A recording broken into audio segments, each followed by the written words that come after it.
दोस्तों, बीते दिनों खबर सामने आई कि आईआरजीसी के कमांडर गिरफ्तार। नसरल्ला की मौत के लिए मोसाद से ली थी सुपारी। ये तमाम बड़ी खबरें जो हैं लोगों के सामने आई और माना दोस्तों आप लोगों को बोलने की आज़ादी है, तो आपने अपनी आज़ादी में बोलने की सारी हदें पार कर दी, क्योंकि आप तो इजरायली और अमेरिकन मीडिया की भाषा बोलने लगे।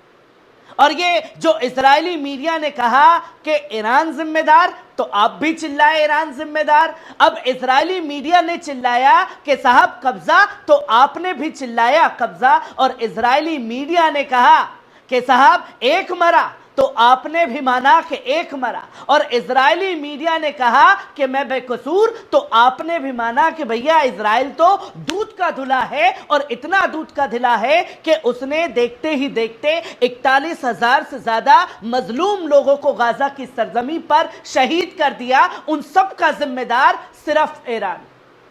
और आज उन तस्वीरों से भी पर्दा उठ गया जिस पर आपने इल्जाम लगाए कि भैया नसरल्ला की मौत के लिए मोसाद से आईआरजीसी के कमांडर कानी ने सुपारी ली थी। अब वो शख्स कैमरे के सामने आ चुका है। जी हां, आप स्क्रीन पर चल रहे इस वीडियो को बखूबी देख सकते हैं। ये वीडियो है शहीद निलफुराशिन की शहादत के दिन, जब लोग वहां उन्हें आखिरी सलामी देने के लिए पहुंचे। जिन कानी को जुम्मे की नमाज में तमाम नजरें तलाश रही थी, जिन कानी के बारे में यह बोला जा रहा था कि साहब ये तो इजराइल के हमले में मारे गए हैं और ये तो जासूस हैं, इन्होंने सुपारी ली थी। अब ऐसे लोगों के लिए ईरानी अहलकारों ने रॉयटर्स से कहा है कि आईआरजीसी के कमांडर इस्माइल कानी को ईरानी न्यूक्लियर मेडिसिन इंजीनियर्स ने मौत से फिर से जिंदा कर लिया है।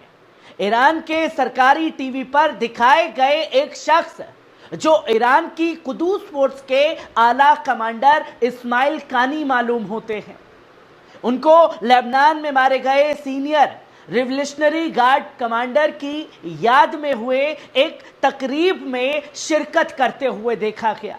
ये वही कानी है जिसके ऊपर आपने आरोप लगाए कि भैया मोसाद से सुपारी लेकर के नसरल्ला को मरवा दिया।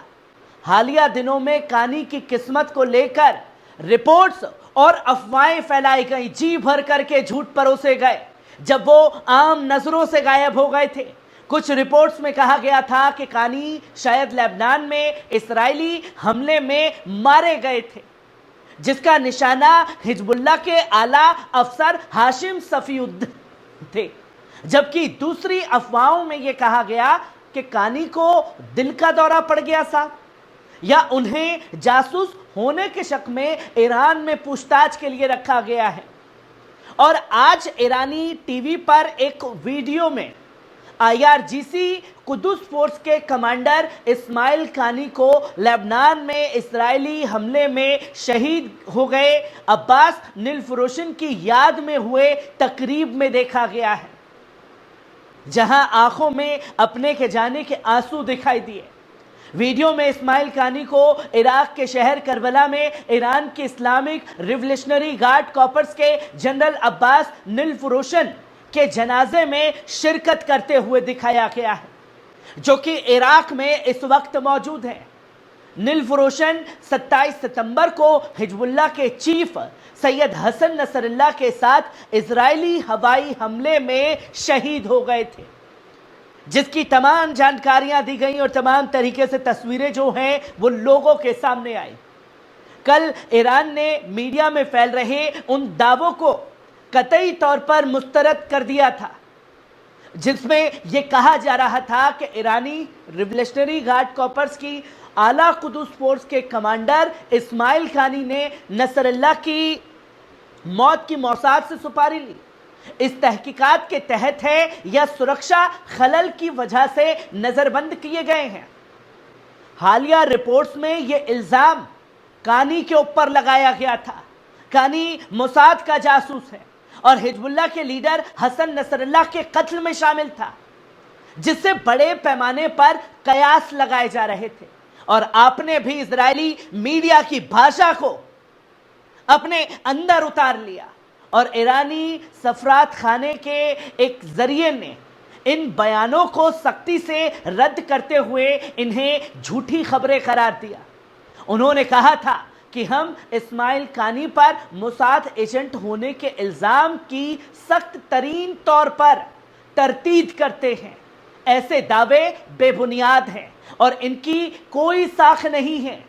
सफरात खाने ने यह भी वाज़ेह किया कि IRGC ने सरकारी तौर पर ऐलान किया कि कानी को ईरान के supreme leader Syed ayatollah Ali Khamenei से आला फौजी एजाज दिया जाएगा, जिससे उनके खिलाफ तमाम तहकीकात या इल्जामात को खारिज कर दिया जाएगा। सफरात खाने का बयान ईरान की इस्माइल कानी के लिए बेजोड़ हिमायत को उजागर करता है। साथ ही IRGC में उनके इज्जत और मकाम पर जोर देता है, जैसा कि उनके पेशरू कासिम सुलेमानी के साथ था। ईरानी हुक्काम का इस पर अज़्म है कि ये इल्ज़ामात इलाके को अस्थिर करने और इसकी फौजी क़ियादत की शोहरत को नुकसान पहुंचाने के लिए गलत जानकारी की मुहिम का हिस्सा बनाया गया है। क्योंकि दोस्तों, आप माने चाहे ना माने, इजराइल अमेरिका को सबसे ज़्यादा अगर डर है तो वो है ईरान। ईरान की फौज IRGC जिस तरीके से तमाम कदमों को लगातार अंजाम दे रही है और उन कानी के ऊपर ये तमाम इल्ज़ामात और ये तमाम अफवाहें जो ह्यूमर फैलाया गया वो इजरायली मीडिया का था। वो इजरायली मीडिया जिसके सच को आप सच मानते हैं, वो डमरू बजा देता है तो आप नाचना शुरू कर देते हैं और बताते हैं कि साहब इजरायली मीडिया सही है, आप गलत हैं। जब कानी की तस्वीर दुनिया के सामने आई है तो एक बार फिर बेनकाब इजरायली मीडिया भी हुआ है और बेनकाब वो भी हुए हैं जो ऐसे हालात में भी सिर्फ ईरान से नफरत करना जानते हैं, जो तमाम तरीके से चीज़ों और तस्वीरों को दुनिया के सामने रखने की कोशिश करते हैं। और IRGC के कमांडर कानी का वजूद कितना ईरानी फौज में बड़ा है ये बखूबी जाना समझा जा सकता है जब खुद ईरान के सर्वोच्च नेता आयतुल्ला अली खमेनी साहब द्वारा उन्हें फतह अवार्ड से नवाजा जाएगा। ये वही कानी है जिन्होंने खास तौर पर इजराइल के ऊपर 200 बैलिस्टिक मिसाइल दागने का निर्णय लिया और सटीक निशाने लगाए गए। ये वही कानी हैं जिन्होंने 3 महीने पहले इजराइल के ऊपर 450 से ज्यादा बैलिस्टिक और ड्रोन दागने का काम किया। और ये वही इस्माइल कानी हैं जिन्होंने ये निर्णय ले रखा है कि इजराइल कैसी भी प्रतिक्रिया दे, कैसा भी एक्शन क्यों ना ले, उस एक्शन का रिएक्शन ऐसा होगा कि फिर कोई भी ईरान को रोकने के लिए बीच में नहीं आएगा। और ये वही इस्माइल कानी है जिनको रोकने के लिए अमेरिका ने हर तरफ से ईरान को घेर रखा है। और ये वही इस्माइल कानी है जिनके ऊपर ईरान की आवाम को, ईरान के सर्वोच्च नेता आयतुल्ला अली खमेनी साहब को पूरा फक्र है।